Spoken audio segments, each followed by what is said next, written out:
뉴스 속 경제 이슈는 더 쉽고 깊게, 최신 고용 동향은 더 빠르게 전해드리는 고용브리핑 365 시간입니다. 한지혜 기자 안녕하세요. 네, 안녕하세요. 네, 오늘은 어떤 이슈인가요? 코로나19 이후에 참 생존 위기에 놓인 산업이 많습니다. 네. 오늘은요, 그 가운데 영화 산업 이슈를 준비를 해봤습니다. 영화진흥위원회 가결산에 따르면 지난해 한국 영화 산업 주요 부문인 극장 매출, 디지털 온라인 시장 매출, 해외 매출을 합산한 추산액이 대략 9,132억 원으로 1조 원을 채 넘기지 못했다는데요. 한국 영화 시장 역대 최대 규모를 달성했던 2019년도에 비해서 63.6%나 감소한 수치입니다. 박앵커께서는 영화관을 직접 찾아가서 영화를 본 게 언제인지 기억이 좀 나시나요? 저는 사실 기억은 안 나고 네. 제가 보고 싶은 지금 애니메이션이 있는데 코로나 때문에 개봉이 자꾸 미뤄지더라고요. 네, 그렇습니다. 그래가지고 볼 수가 없어요. 네, 다들 아마 비슷한 상황일 네. 것 같아요. 영화관이 텅텅 비어 있는 모습은 이제 익숙할 정도인데요. 같이 온 사람이라도 극장에서 와서는 이렇게 한 명 한 명 뛰어 앉아야 되고요. 특히 밤 9시 이후에는 문을 닫아야 해서 정상 영업이 어려웠던 것도 한몫을 했죠. 하지만 이 같은 이유가 아니더라도 이제 극장보다 안방에서 영화가 개봉하는 일이 잦아지면서 영화관을 찾지 않는 경우가 많아졌습니다. 실제로 지난 한 해 극장 관객 수는 공식 집계가 시작된 이후에 최저치, 외환위기 직후 수준으로 추락을 했고 새해에도 여전히 하락세입니다. 영화관에 찬바람이 불면서 영화 산업도 내리막길을 걷는 것이 아니냐는 우려도 나옵니다. 네, 재작년까지만 해도 수차례 정말 천만 관객을 쏟아졌던 한국 영화 시장인데 작년에는 관객이 줄다 보니까 영화관 운영조차 좀 어렵다라는 이야기들이 나오더라고요. 네, 그렇습니다. 예상되시겠지만 영화관의 이 상황이 점점 최악으로 치닫고 있습니다.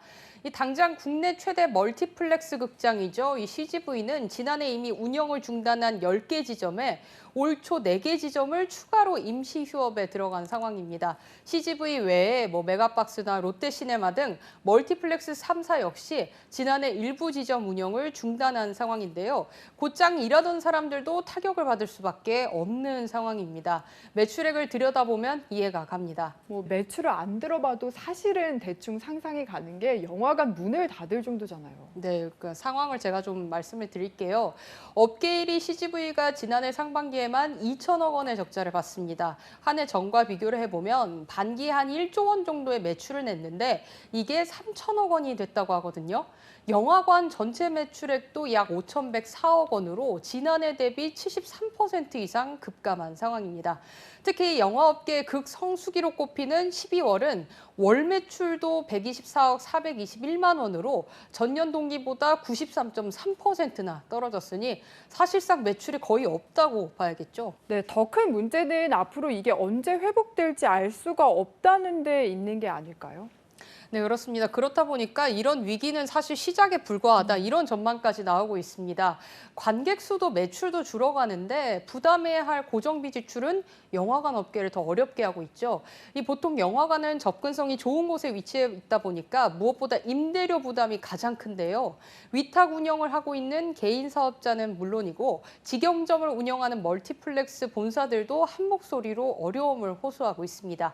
한국영화관협회는 영화 산업의 고사 위기를 막기 위해서 임대료 부담 절감, 고용 유지 등을 위한 특단의 지원책 마련을 요청하고 있습니다. 네, 지난해 정부에서 위기를 맞은 영화계를 위해서 각종 지원책을 이미 마련했던 걸로 제가 기억을 하는데요. 예, 맞습니다. 이 지난해 상반기에 정부는요, 540억 원이 부과되는 영화발전기금 부과금 한시 감면 등을 추진하고 영진이가 2020년 기존 사업비 889억 원에 추가로 170억 원을 투입해서 피해 지원에 나섰는데요.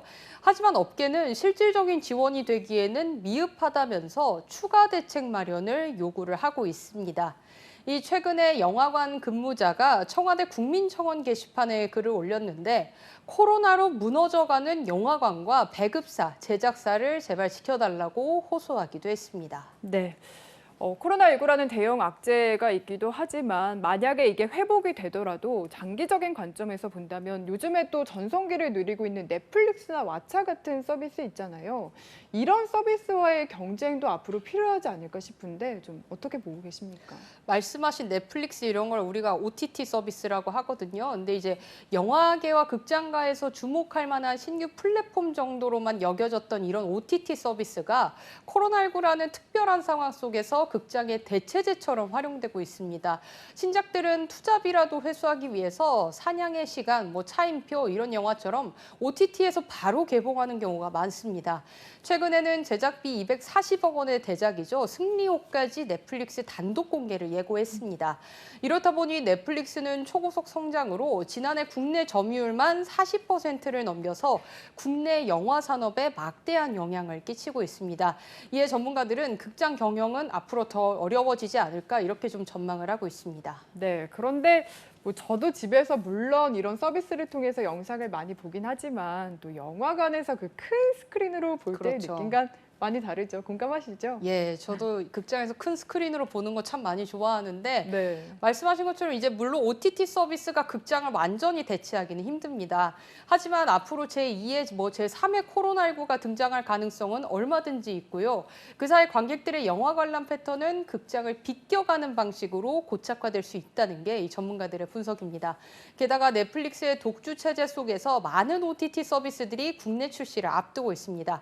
해외 업체 디즈니 플러스와 애플 TV 플러스의 국내 런칭은 기정사실화됐고 이커머스 기업 쿠팡까지 쿠팡 플레이로 뛰어들면서 치열한 경쟁이 시작된 만큼 영화관 산업은 더 어려워질 것으로 보입니다. 네.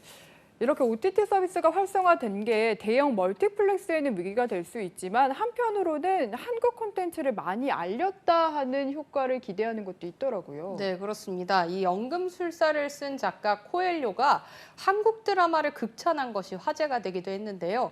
당장은 글로벌 OTT가 영화나 드라마 등 영상 한류 확산의 통로가 되는 상황입니다. 하지만 영화 영상업계에서는 코로나19 이후에도 과연 봉준호 감독, 기생충 같은 작품을 만들어냈던 한국 영상 산업이 경쟁력을 유지할 수 있겠느냐는 비관적인 전망도 나옵니다.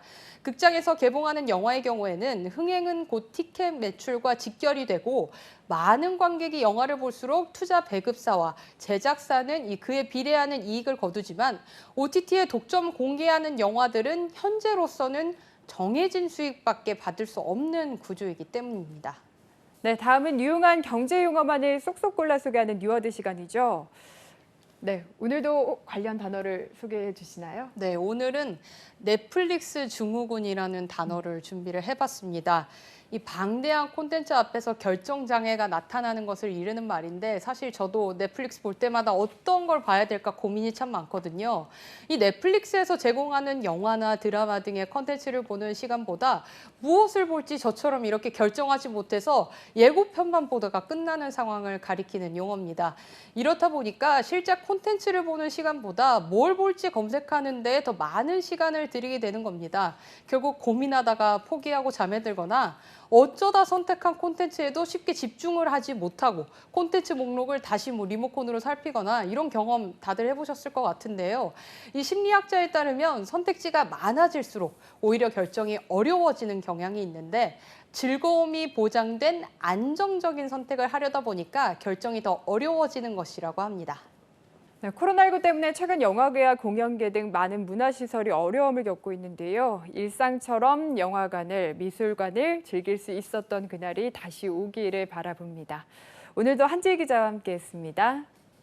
고맙습니다. 네, 고맙습니다. 지금까지 고용브리핑 365였습니다.